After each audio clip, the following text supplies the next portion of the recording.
Hello, welcome to Secure Talk, your trusted source of information on the latest threats, trends, tools, and technology related to cybersecurity and compliance. Hello, everybody. Welcome to Secure Talk. My name is Mark Schreiner, and I'll be your host for this episode of Secure Talk. Today, we're going to be talking with Dave Monnier, who is the Chief Evangelist at Team Cymru. Team Cymru is a risk management solution that was launched in 2005 that has a network that extends to over 143 CSIRT organizations in 86 countries around the world.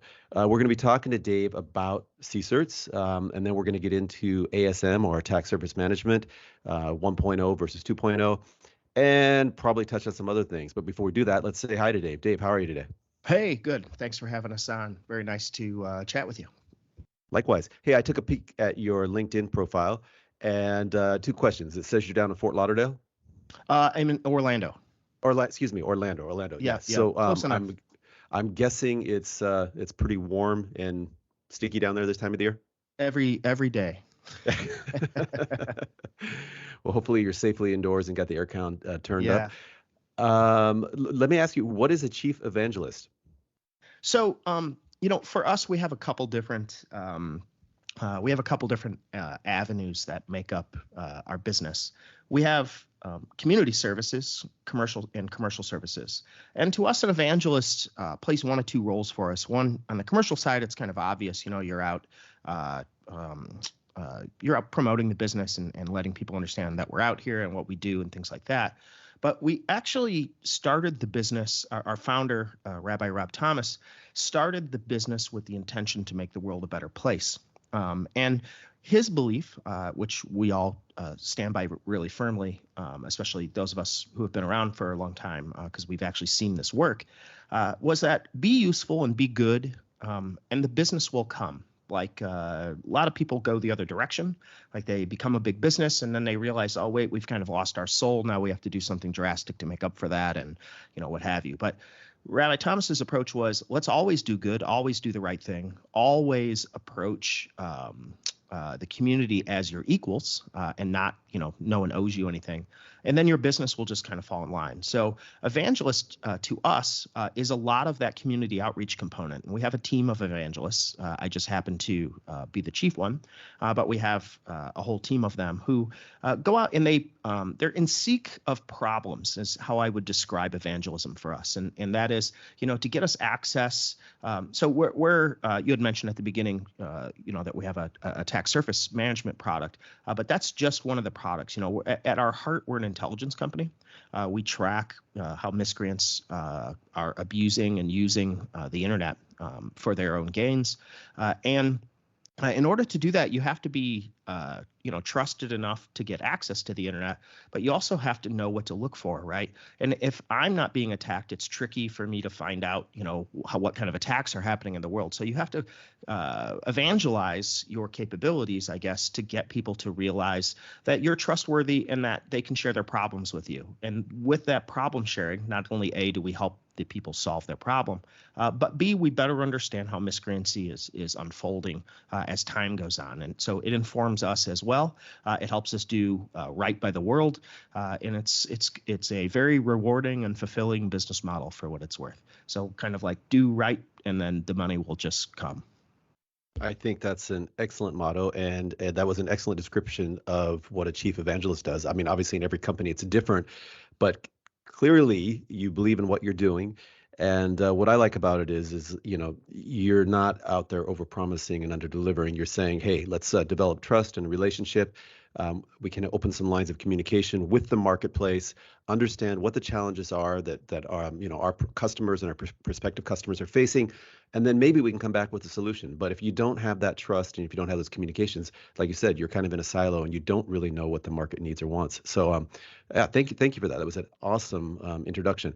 Let's talk a little bit about CSIRTs, and maybe you can just give a brief kind of introduction or definition of CSIRTs, and then explain how you've been able to go out, or Team Cymru has been able to go out and deploy to 143 of these around the world. Yeah, sure. So CSIRT stands for Computer Security Incident Response Team. You'll often also see it referred to as CERT, C-E-R-T, which is Computer Emergency Response Team, as opposed to Computer Security Incident. The reason for that is CERT is like a trademark name. CERT is, I believe it's owned by Carnegie Mellon University. So in order to use that term, you have to pay them some kind of license. So that's kind of where the CSIRT word came from, as kind of the alternative that covers that same base. But what we did, so like I described, we're an intelligence company, and we focus on understanding miscreant operations. And obviously there are ways to monetize that, right? There's, you can take that information and you can put it into people's firewalls so that they know what to block, or you can put that into people's antivirus software so that they know what to look out for, or you can, the list is endless of the things that you can do with that type of intelligence once you know of what's bad out there in the world. But one of the things that occurred to us is if you tell everybody about a problem, let's use an analogy of a fire, right? If you go around telling people where fires are in town, that sounds like a great service, right? But if you don't help put the fire out, eventually there'll be no town. So it defeats kind of the purpose of what it is that you're doing. So we approach telemetry and let's call it, threat data, threat intelligence specifically. We approach it a little bit differently than a lot of other companies, where most companies look to just primarily monetize it. We realized that monetization of it was just one avenue, but really the real value in the world was in remediation. And again, I don't mean value in a monetary sense, but again, think back to our mission to save and improve human lives. That's why the business was founded. How can we meet that with threat intelligence? And how we meet that is by getting it in the hands of people who can do something about what we have found. So when we would identify like a botnet, let's say, it has 1 million, just throwing around round numbers here, but let's say it has 1 million compromised devices that make the corpus of this botnet. That botnet, it's one thing to tell people about the command and control server so that someone might block it in a firewall, but what about those 1 million bots? They're basically 1 million weapons waiting to be enlisted to attack somebody, or there are 1 million opportunities for somebody to get their bank account stolen, or this type of outcomes. So what could we do about that? So what we set out to do was to work with national and regional CSIRTs, think as high up the level as we can. So meaning we work with a nation, and then that national CERT can work with sub-CERTs, if you will, within their community, and they can disseminate that data and get it down to the people who can do something about it. So that's what we did. We launched the CSIRT Assistance Program. I want to say it's probably been 10 years ago now, maybe more than that. But we launched it initially through a pilot effort through 2 different trust communities that we're large parts of, one being Task Force CSIRT, which is a European-oriented, primarily European organization, but does have members from around the world, including us. We're a U.S. company. But that's doing very good operational intelligence sharing and making something happen as a result, aka reaching out to ISPs saying you have compromised companies or customers. And then the other group was FIRST, the Forum of Incident Response Teams, which were also a long history of being a member there. And again, our objective was, sure, we're selling this data, and this data is available commercially where other people can include it in their products and things like that. But at the end of the day, somebody really needs to make these bad bots go away. So we provide these no-cost services to CSIRTs around the world.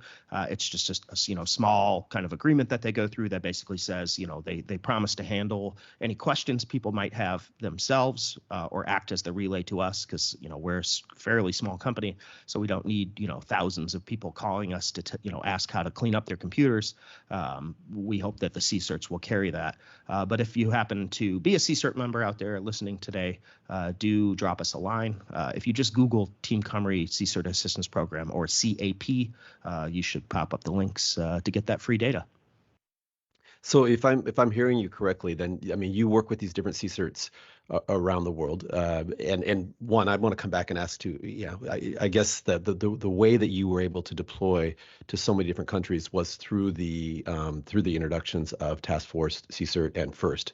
Yeah, I'm assuming that. Yeah, go ahead. yeah, and there's no equipment, right? It's an intelligence feed, right? So as we are, our data access kind of comes through services that we provide to the telecom world and ISP, IXP world.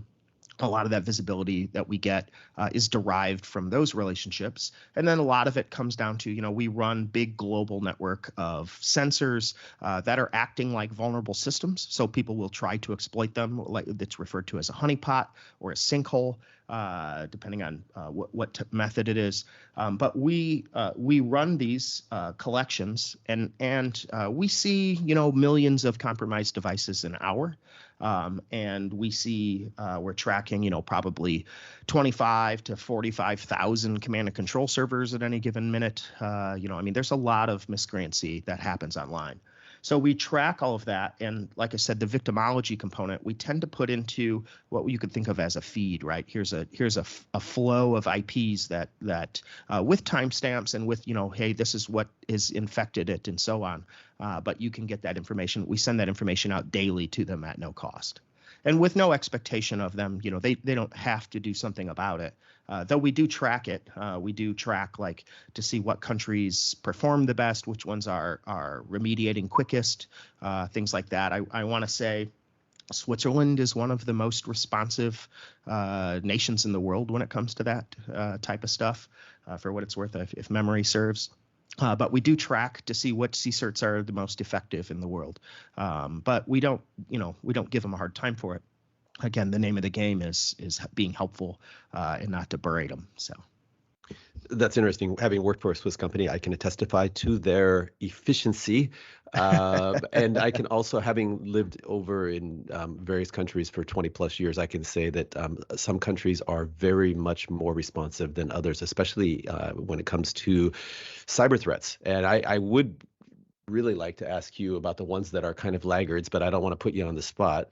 Sure. Well, I could tell you geographically, the Eastern European countries tend to struggle with it. The places where I'm not going to get into some big philosophical discussion on you, I promise. But in the places where there is not enough what I would call incentive to be a good guy, in places where it's almost equally or more so incentive to be, a carder and steal credit cards, those people end up taking those other paths. It's kind of apparent in some of those. So, and you can also see, the countries where it's culturally unpopular, and then you can also see the places like Portugal, where it's fiscally hard for them to operate. In Spain, countries where they were having, financial problems, you could see it manifest in, they have this many less analysts, therefore there's that much less mitigation possible to have happen. And the reason why I'm only picking European countries is the last time I ran the exercise, I think, was to give a talk at the TFC-CERT meeting or something, and that's why I have the statistics in my head. But it was pretty, I hate to say, but almost cliche. Like it was exactly the countries almost in order as you would imagine. Like you said, the Swiss are known for their kind of, rigid attention to detail. And then, the Spanish are known for being, very casual and laid back. And their kind of report cards for, internet hygiene reflected that. Great. And that's awesome. And I don't want to get into a philosophical or political conversation either. As an American, I think these days we are kind of coached in terms of what we can and can't say about other cultures, countries, ethnicities, etc. And it was funny because having worked for a couple different European countries, they don't have the same limitations or restrictions. And it's so funny because I remember being out for lunch with some colleagues from one country, and they referred to the people working in the restaurant, just saying, well, that's the way they are because that's where they're from. Right. And I'm like, you can't say that. And they're like, oh, yeah, everybody knows it. Yeah. No, I'm super familiar with that. Yeah, I'm super familiar with that. I think it's interesting that kind of overt stereotyping is somehow okay in some circumstances. But I know exactly what you're talking about, and I also find it very strange because it's not the American culture is like we try to get along with everybody. And like over there, they've like, yeah, we tried that 500 years ago and we don't like them. So it's funny. And by the way, they also have their stereotypes for us, right? So oh yeah, it's like, yeah. for Americans, I do my best to live up to them. I'm loud at every turn.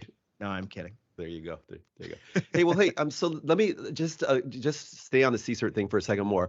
It sounds like you're providing, the information to these members for at no charge, right? Correct. Yeah, it's a no cost offering. So, and I'm assuming then at some point, did they introduce end users in their countries, or I mean, how are come on, sometimes you are a business, okay? Yeah, sometimes that is how reciprocation can work there. But to be honest with you, our whole business doesn't anchor on that. In fact, at all. We're firm believers. Again, our founder's a rabbi, right? So we're firm believers in these kind of just ways. And one of the things that we don't believe in is trying to charge people under duress. It's unfair. It's an unfair business advantage when you know that someone can't live without you, type of thing. To exploit that is unfair. So we would never charge these folks for this information anyway. That's kind of ambulance chaser-y. We know they exist, and this is not a slight to anybody out there who, if your business model is selling reputational data to CSIRTs, that's your business.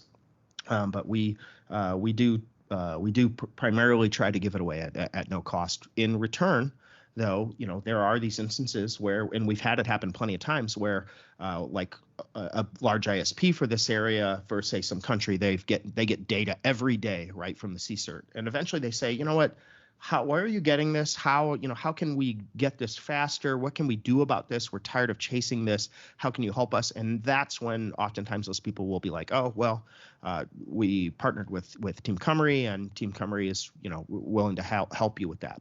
And for those folks, we have a no-cost program called Nimbus, NIMBUS, and it's a, for lack of a better word, let's call it an oversight tool, and it allows people to identify malicious activity on their network using metadata, so not payload. They share their metadata with an instance from their devices, and it does all the correlation to show like, hey, here's your infected devices in real time, and that allows them to go then remediate quicker. They don't have to wait for that time, for the CSIRT to get the data from us and then to do something with it and then hand it to them and so on. They just get it in real time. And that is, again, it's not a deployable device. It is an instance, all the information's on one pane, but that's a no-cost offering for those folks. Again, kind of goes back to us helping them and they're helping us in return, and that becomes the relationship. So not charging under duress and no fee offerings. I am starting to doubt your Americanness, man. Right? Yeah, right. No. Capitalism. It's been. I grew up in relative poverty, I would say, and it's been very enlightening to me to see that that capitalism can work with a heart, if for lack of a better way to express it. But Rabbi Thomas was totally spot on. You do the right thing, and the business part comes in line, right? So we do tons of B2B sale of the threat intelligence that we develop. It goes into our attack surface management platform to help people's tools get better. It goes into people's security products in the marketplace and so on. But that relationship that we've built with people, with all of the networking world, also allows us to ask questions of those pools. Like, we don't get raw access or anything, but if we have a question, like if we know of an IP that we want to illuminate, we're able to do that. And so that we're able to productize derivation of that as well.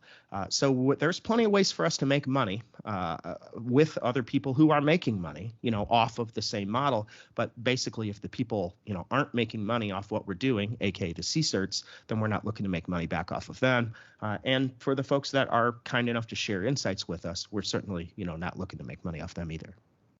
Sounds like a very positive and effective operating philosophy, and I like it. Let me. You just brought up attack surface management. Maybe we can kind of pivot to that right now, and maybe you give a kind of an introduction to what ASM is Sure. originally, and now with ASM 2.0, what it's starting to look like.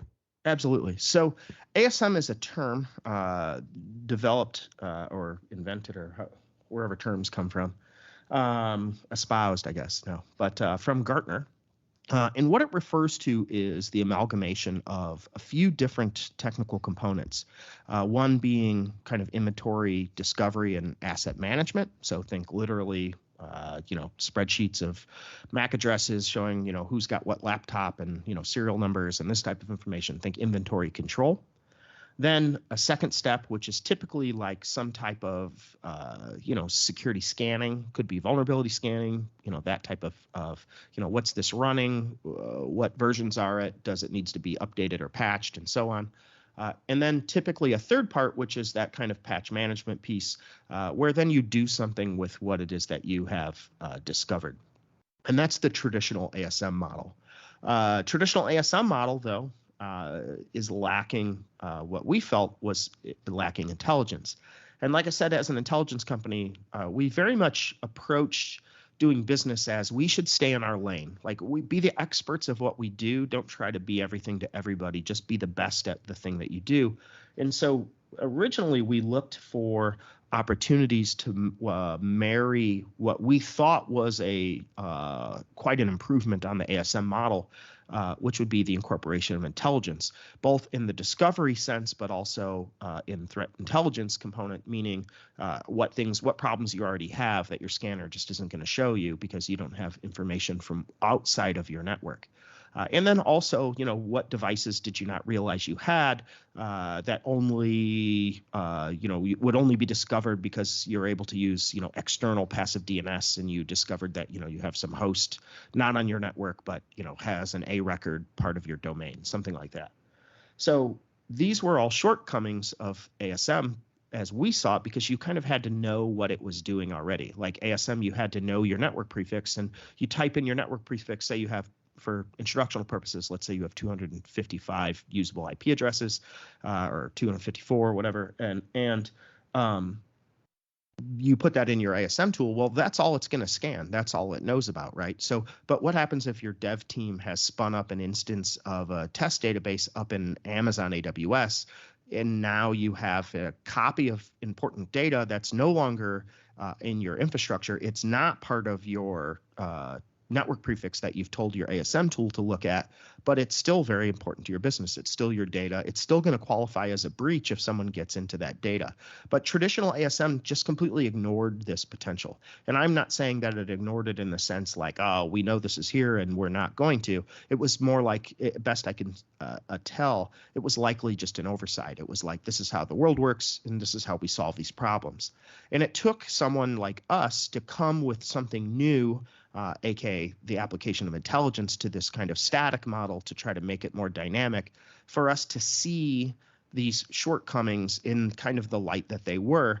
And what we've concluded was that ASM 1.0, which is just a term, by the way, they're not, actual protocols or anything. There's no, designation specifically to say, 1.0 to 2.0. But what we felt made our proposal evolutionarily different was that everybody else's components were kind of a security tool.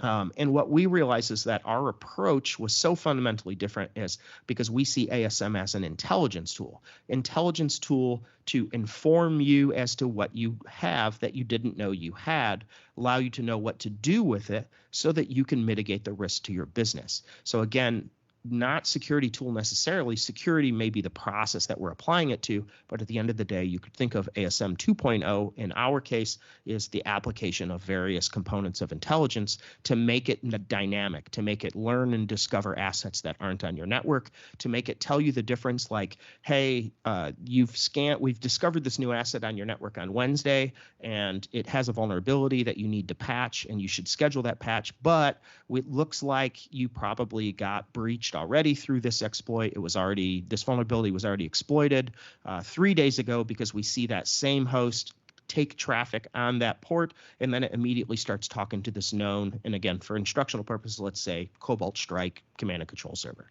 So that detail, to know that, to have that intelligence, whereas in ASM 1.0, you would think, oh, I have a server that I need to patch.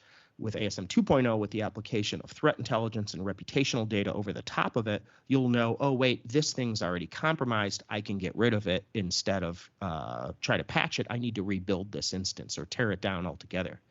And again, it might be something that you didn't even know you had, because if the ASM 1 model, where you have to tell the tool what to look for, our model is the tool is telling you what you missed. And then lastly, the piece that we added as well that we feel is evolutionary is the ability to apply some notion of business intelligence to the tool. So I always use the same example, and I need to come up with another one because I have really good friends that work at Microsoft, and I don't want them to think I'm picking on Active Directory, but everybody uses it, so it's a good example. But if you have two AD servers, and one is your primary server and one is just there to make sure that patches don't crater your instance, right? If you scan that from the network scanner is going to have no idea which one of those is the real one and which one is this development, backup instance of it, but only you would know that. So your tool, so an ASM tool that doesn't allow you to shape that, the prioritization of alerts related to those hosts, is kind of antiquated. So we saw all these things and decided we should go and create a product, because we didn't really see anybody's product that looked like we could lean in and provide what we wanted in the way that we wanted. So instead, we did an acquisition of a company called Amplify in Israel, who are now TC Israel, and they are the foundation for our ASM product called Pure Signal Orbit. All of our products are called Pure Signal. They're under that umbrella. We have Pure Signal Recon, which is our attribution platform that I was describing to you earlier. If somebody has an IP that they want to know more about, or a domain or a hash, that platform is available. Really, really powerful hunting tool. And then Orbit, which is kind of a risk mitigation tool. That was a awesome overview and introduction. I like it when I can just ask a question and then just go on mute for about 5 minutes. Sure. You gave a very comprehensive kind of introduction there. I have a couple questions. One is very, very specific and kind of into the weeds, and then one is in much more general. But you gave the example of somebody spinning up an instance of a VM or something on AWS. And I'm just curious, because you said that typical ASM tools scans wouldn't be able to spot that. How are you actually able to do that? What's the process or technology that allows you to kind of go out off of your infrastructure and see what's been done? Well, it's multi-part. A lot of it comes down to just visibility and access that we have available to, again, by way of that trust model, and providing services to the ISP, IXP world. We get a lot of visibility. We're also members of a lot of large data exchange programs, in particular, large data lakes that have, passive DNS detail and things like that, showing where A records point, and, just all the various DNSRRs associated with functioning DNS. We have a lot of visibility and stuff like that. But a lot of that visibility is available a number of different ways, not just unique to us. I mean, for example, Shodan is an open source up to a certain number of queries. I think anybody can query it. I don't even think you have to have a license unless things have changed. But so it's possible to get access to the data. But what we do that's considerably different is when we onboard someone, we actually have one of our analysts help the team tune the capabilities of Orbit to completely meet their need. And the reason for that is we understand, so that's how miscreants find it, right? Like how it works, right? When someone targets an organization and decides that they're going to employ electronic measures to gain access to their infrastructure, there's a certain degree of determination required, but there's also a certain degree of tradecraft required. You have to know how to find, the loose threads. You need to know how to find things out about an organization without necessarily just outright scanning them, something they would see very easily, right? So we use many of the same methods that miscreants use, which you could think of it as, passive discovery. We do a bunch of active stuff as well. Like we crawl the surface of the internet continuously, pulling down service banners, certificates, keys, any facet of information that can describe what the topology of the internet looked like at a given time. So we use all of this kind of harvested and collected data, and then a human being who is adept at identifying targets. It's like what they do, So think intelligence analyst or whatever you want to call it, red teamer. Think someone with a red team mind goes and enumerates and helps identify those assets using large pools of externally sourced data. Excellent. And that brings up my next question is, you are providing this intel and you ultimately are going to make some recommendations, or the intel will lead to some recommendations. Is that something that your team does, or is this an automated recommendation? This or is an automated. Yeah, Okay. It would be an automated component. And our intention, right, is to slip into and fit into your company has an existing workflow, right? If you have a team, so like you don't go get a security scanner unless you have an administrator to run it, right? And you don't go get security tools unless you have somebody out there who can do the patching. And there's a certain evolution to this process, right? So our tool takes into assumption that you have some operational capabilities like that already. And then in our case, inbound and outbound APIs, so that you can manipulate and apply controls or policy through controls as needed right through the interface. So block this or queue this up for patching, or that type of stuff, or update the inventory management to say, oh, we have 6 more laptops we didn't realize at this other branch office. That type of insight, so that it gets recorded into the inventory system. So our thought for now is to at least inform all those other tools, but eventually I can see our tool evolving to incorporate some of those other capabilities. In particular, if in the space, if we see where the application of intelligence we think could upgrade that capability, if we're unable to do it, with them, we'll do it with the idea that we think the world needs it done. If you were in the market for an ASM tool and you've got, an office full of vendors or potential vendors sitting there, what are the 3 to 4 or 5 most critical questions you're going to ask them? The first question is do I need to tell you about my stuff, or are you going to tell me about my stuff? That question right there is 3/4 of it. Is if their answer is, well, you have to tell us, then you're not going to be learning much you don't already know. So in the name of the game, ASM is to know things you didn't know, right? If you don't know to know, that's going to be a forever problem. Whereas if you already know stuff and you have to scan, you have to patch, you know these things, you have to do these things. So a tool coming to tell you that is only as good as a reminder, because you already know those things. But really, if your tool isn't going to teach you, that's a big chunk of it. So, and then after that, you have to ask other questions like, how much access will I have to a human being? Is this the model where you send in your cowboys, but you leave me your clowns?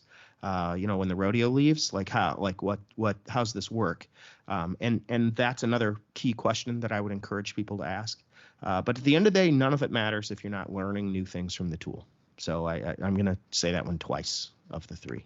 I like that. And again, yeah, I think everybody kind of knows what they know, and if you're just telling them that, then where's the real value, right? Exactly. And people at the same time, people don't like surprises, but it's better to get the surprise from you versus the surprise from a breach or something else. So hey, that's absolutely the case. Yeah. Yeah. Well, hey, Dave, I've enjoyed this conversation, learned a lot from you. Any kind of closing thoughts? I don't know if you guys are going to be at any events, or if you've got. I think you guys published a research report. Maybe you want to talk a little bit about that. Yeah, we publish reports regularly. We actually have a research team of intelligence analysts, but we also do a lot of market research, which is the report that you may have seen, where we try to get, I hate to use the term "get to the bottom of it" because for what it's worth, very few things in life is the good stuff at the bottom. But anyway. But we try to really get in deep on topics to better understand them. And our ASM study was one of those. It's really what motivated us to make our own product. What we found is that majority of people out there who have ASM, like the static ASM tools, the 1.0 era stuff, most of them are leaving them. Most of them are not planning to renew. Of the people that we interviewed, about 400 of them, both practitioners and decision makers. We thought that was very enlightening. So there's that report. But if you follow our S2 team, like Team Cymru S2, if you look that up on Twitter, you can see some of our adversarial research that we do and publish there. You'll see us mentioned in a lot of other people's work as well. We're for lack of a better word, we're probably the industry standard for augmenting products with intelligence. So you'll see our insights go into a lot of other people's research. So you'll see us listed there. If people want to know more about us, our website is cymru.com. It'll redirect you to our full domain, but it has all of our community services. It has all of our commercial products and whatnot that is available there. I'm on LinkedIn, David Monnier. If anybody wants to reach out to me there, most of all, if I could ask people for anything, it's to send me your problems. We'd love to know more about where things are falling short. And why in places where you think it is. And in particular, folks out there who kind of understand how the internet works, if you think that you have some problems that intelligence could help solve, we'd very much like to hear about that. Excellent. Well, you heard everybody. Send your problems to Dave, and he'll at least listen, right? So hey, that's right. Yeah, that's right. That's awesome. Well, hey, Dave. Hey, like I said, I've really enjoyed this conversation. Thank you so much for coming on Secure Talk. Excellent. Thank you, Marcus. Thanks for having us. Hello. Welcome to Secure Talk, your trusted source of information on the latest threats, trends, tools, and technology related to cybersecurity and compliance.